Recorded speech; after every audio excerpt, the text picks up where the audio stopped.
Welcome back, student.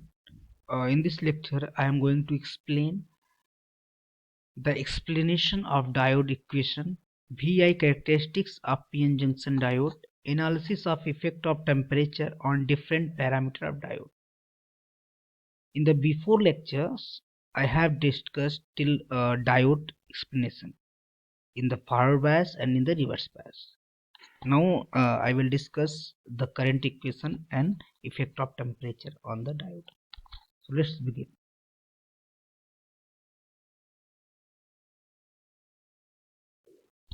VI characteristics of diode, PN junction diode. Okay.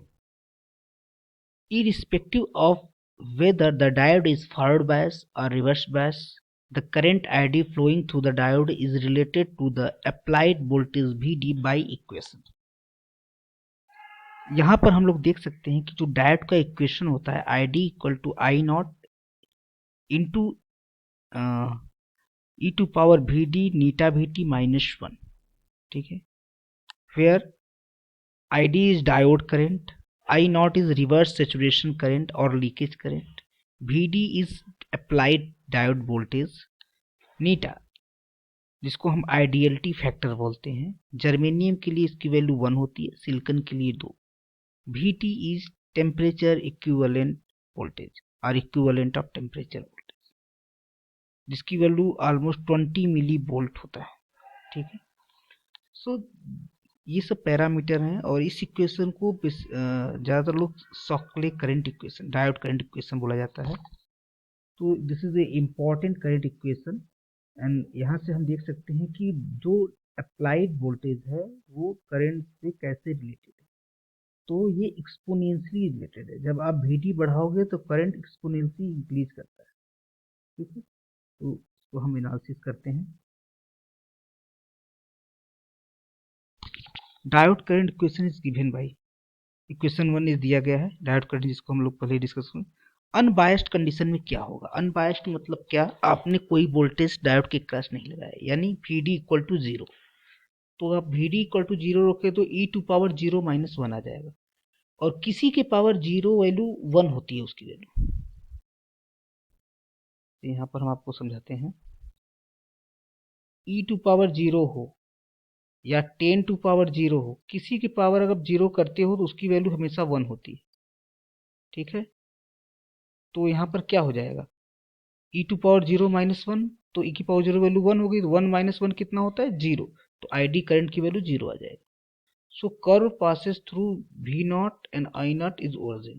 तो उसका मतलब क्या, अगर हम एक तरफ करंट एक तरफ वोल्टेज लें, अगर ये वोल्टेज है ये करंट है, तो जब आपका VD ये वैल्यू 0 है तो करंट भी 0 है, तो यहाँ पर आपका पॉइंट है, ठीक है। This is about unbiased condition. अगर फॉरवर्ड बायस करते हैं तो क्या, यानी कि VD equal to positive voltage लगाते हैं तो पॉजिटिव वोल्टेज आप लगाओगे तो e to power positive upon eta VT -1, तो इसकी वैल्यू 1 से बहुत ज़्यादा आएगी, ठीक है। तो हम 1 को क्या कर सकते हैं, 1 को नेग्लेक्ट कर सकते हैं। अगर आप 1000 या 10,000 में से 1 को सब्ट्रैक्ट करेंगे तो ज़्यादा फर्क तो पड़ेगा नहीं, तो हम क्या करेंगे कि इसकी वैल्यू बहुत ज़्यादा है तो 1 को नेग्लेक्ट कर सकते हैं, ठीक है। तो 1 को नेग्लेक्ट कर दोगे तो हम देख सकते हैं कि ID करंट एक्सपोनेंशियली इंक्रीज हो रहा है VD से। तो यहाँ पर हम देख सकते हैं कि यहाँ पर इंक्रीज होगा एक्सपोनेंशियली फॉरवर्ड बायस में, ठीक है। अब रिवर्स बायस की बात करते हैं। रिवर्स बायस में क्या होगा, VD निगेटिव वैल्यू होगा, तो e to power minus VD। अब किस जैसे e to power minus x को हम लिख सकते हैं 1 upon e to power x लिख सकते हैं, ठीक है, पॉजिटिव हो जाएगा। ऐसे उसको 1 upon e to power VD upon eta VD लिख सकते हैं, और हमें पता है इसकी वैल्यू 1 से ग्रेटर होता है, तो 1 अपान ग्रेटर देन 1 की वैल्यू लेस देन 1 हो जाएगी, यानी कि अगर ज़्यादा वैल्यू से 1 से डिवाइड करोगे तो इसकी वैल्यू 1 आएगी। जब नीचे वाली की वैल्यू ज़्यादा है 1 से, तो 1 अपान दिस वैल्यू लेस देन 1 हो जाएगा, ठीक है। तो लेस देन 1 हो जाएगा तो हम इसको नेग्लेक्ट कर सकते हैं, इसकी वैल्यू लेस देन 1 है, तो ID equal to minus I not हो जाएगा, ठीक है। तो हम देख सकते हैं कि जो ड्रेन करंट है आपका वो रिवर्स सेचुरेशन करंट के बराबर आ गया नेगेटिव में। तो इस तरह से देखेंगे कांस्टेंट वैल्यू एक आएगा नेगेटिव में। और ये शार्पली इंक्रीज दिखाया गया, ये इसका होता है ब्रेकडाउन कंडीशन। ब्रेकडाउन कंडीशन बाद में डिस्कस करेंगे। तो रिवर्स बायस में बहुत कम करंट फ्लो करता है, जो रिवर्स सैचुरेशन करंट के इक्वल होता है। सो वी आई करेक्टरिस्टिक्स हम इक्विवेलेंट ड्रा करें पीएन जंक्शन का, तो कैसे ड्रा कर सकते हैं? ऐसे, पहले जीरो है, फिर बहुत माइन्यूट इंक्रीज हुआ है, फिर जहां से एक्सपोनेंशियली इंक्रीज हो रहा है इसको बोलते हैं फॉरवर्ड करंट, और नी वोल्टेज से इंक्रीज होता है, और ये फॉरवर्ड बायस में दिखाता है। रिवर्स बायस में क्या होता है आपका, बस आई नॉट के इक्वल होता है। और यहाँ पर शार्पली इंक्रीज है, तो शार्पली इंक्रीज जब ब्रेक डाउन होता है तब दिखाते हैं। तो आप ऐसे अगर पूरा ग्राफ प्लॉट करोगे एक साथ, तो इस तरह शो करेगा। जो फॉरवर्ड बायस करंट होता है वो मिली एम्पियर में होता है, रिवर्स बायस करंट आपका माइक्रो एम्पियर में होता है। इसकी वैल्यू बहुत कम होती है। और 0.3 वोल्ट जर्मेनियम का नी वोल्टेज है, 0.7 वोल्ट सिलिकॉन का है। ठीक है, तो this is the VI characteristic of PN junction diode. A Zener breakdown or Lange breakdown condition occur after the breakdown voltage, which I will discuss in another slide.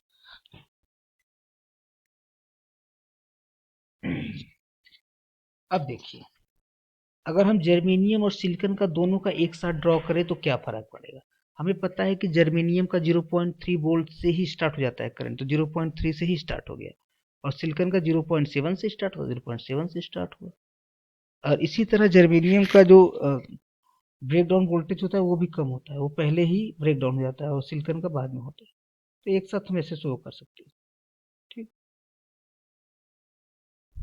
From this curve it can be seen that reverse saturation current of germanium diode is more.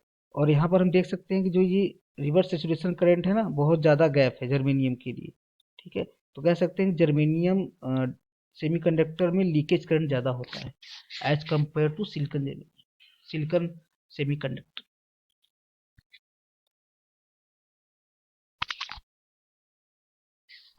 Cut in voltage और knee voltage क्या होता है, पहले ही बता दिया। Cut in voltage जहाँ से आपका फॉरवर्ड बायस पे करंट फ्लो करना स्टार्ट होता है, जिस वोल्टेज, उसको कट इन वोल्ट बोलते हैं, और नी वोल्ट बोलते हैं। जर्मेनियम का 0.1 से 0.3, लेकिन बेसिकली अगर जर्मेनियम का आएगा 0.3 वैल्यू आपको लेना है। ठीक है, अगर क्वेश्चन में आता है। और सिलिकॉन का 0.5 से 0.7, तो 0.7 लेना है, जो ये मैक्सिमम वैल्यू। ठीक है, cut in voltage is defined as the voltage at which 1% of rated current flow। देखो, जैसे कि हम यहाँ शो कर सकते हैं, जैसे यहाँ से स्टार्ट होता है तो बहुत कम फ्लो करता है, जहाँ से एक्सपोनेंशियली इंप्रूव करता है, तो इसको बोलते हैं कट इन वोल्टेज। इस वोल्टेज पे देखो कि बहुत कम करंट फ्लो कर रहा है, तो ये लगभग पूरे करंट का 1% होता है। ठीक है, तो यही दिया गया है कि cut in voltage is defined as the voltage at which 1% of rated current flow.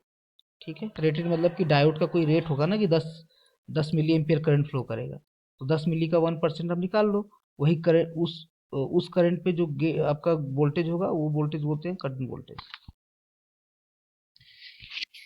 Temperature dependence of VI characteristic. ठीक है, अब टेम्परेचर बढ़ाओगे तो क्या होगा, तो यहाँ पर हम दिखा सकते हैं कि आपका जो डायोड था, forward bias even reverse bias दोनों है। ठीक है, तो दोनों पे टेम्परेचर इफेक्ट हम देखेंगे। Relationship between voltage applied to the diode का ये रिलेशनशिप है, इसको सबको पता है। अब इसमें VT जो है, VT क्या है? Temperature equivalent voltage. इसकी वैल्यू T/1160 होता है। अगर T बढ़ाओगे तो VT की वैल्यू बढ़ेगी। VT की वैल्यू बढ़ेगी तो क्या होगा? Temperature, VT is directly temperature. ठीक है, और सबसे इंपॉर्टेंट चीज इस VT से इंपॉर्टेंट होता है I naught. I naught is reverse saturation current. Reverse saturation current क्या होता है? वो करंट जो माइनॉरिटी कैरियर के कारण फ्लो करता है, और माइनॉरिटी चार्ज कैरियर टेम्परेचर पे बहुत ज़्यादा इफेक्ट होता है। आप टेम्परेचर बढ़ाओगे, माइनॉरिटी चार्ज कैरियर बहुत तेज बढ़ेगा। ठीक है, तो VT से ज़्यादा आई नॉट टेम्परेचर डिपेंडेंट है, ये याद रखना। VT तो आप टेम्परेचर कितना बढ़ाओ, इसकी वोल्टेज मिली वोल्ट में ही रहेगा, but I not increase very fast. तो यहाँ पर दो पैरामीटर है, VT और आई नॉट, जो कि टेम्परेचर डिपेंडेंट है। ठीक है, तो from experiment data it has been found that reverse saturation current increases approximately rate 7% per degree. अगर 1 डिग्री टेम्परेचर आप बढ़ा रहे हो तो आई नॉट आपका 7% इंक्रीज हो जाएगा। ठीक है, 7%। किसमें? दोनों में, सिलिकॉन और जर्मेनियम में। Therefore I not will be, अगर पहले आपका 1 एम्पियर था तो हो जाएगा 1.07 times more for every 1 degree. ठीक है, तो 7% इंक्रीज, जैसे कि आपका कितना है, अगर 100 मान लिया 10 मिली एम्पियर है, 10 मिली एम्पियर करंट फ्लो कर रहा है। अगर मान लो सेचुरेशन करंट है ना, सेचुरेशन करंट तो आपका मिली एम्पियर में नहीं होगा, माइक्रो एम्पियर में होगा, माइक्रो एम्पियर है। ठीक है, तो इसका 7% हम निकालिए। 7% कैसे निकालोगे, पहले 10% निकालिए।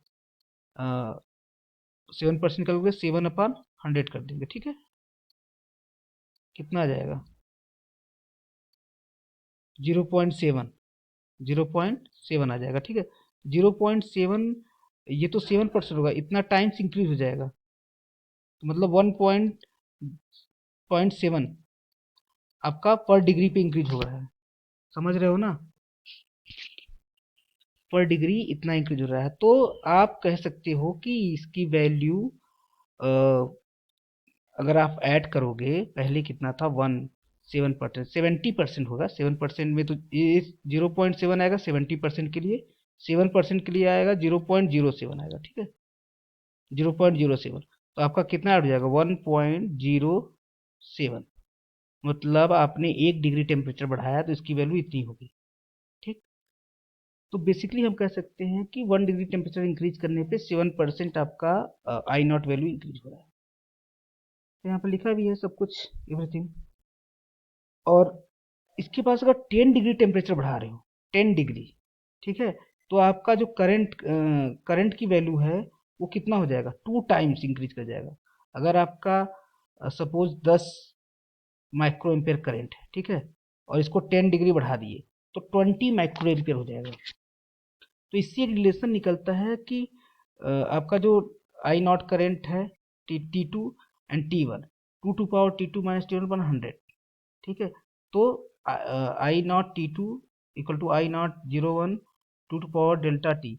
10 डिग्री बढ़ाने पर 10 से कट जाएगा, 2 I0 हो जाएगा। ठीक है, I0 1। तो हम कह सकते हैं कि टेम्परेचर 10 डिग्री बढ़ाने पे हमारा जो रिवर्स सेचुरेशन करंट है 2 टाइम्स इंक्रीज हो रहा है। तो ये रिलेशन बहुत इंपॉर्टेंट है। ठीक है, तो this is all about this lecture. Temperature effect बहुत ही इंपॉर्टेंट है, कैसे रिवर्स सेचुरेशन करंट इफेक्ट पड़ता है टेम्परेचर से, जानना जरूरी है। पर डिग्री बढ़ाने पे 7% होता है, और जब आप 10 डिग्री टेम्परेचर इंक्रीज करते हो तो 2 टाइम्स आपका करंट इंक्रीज हो जाता है। ठीक है, तो this is all about this lecture.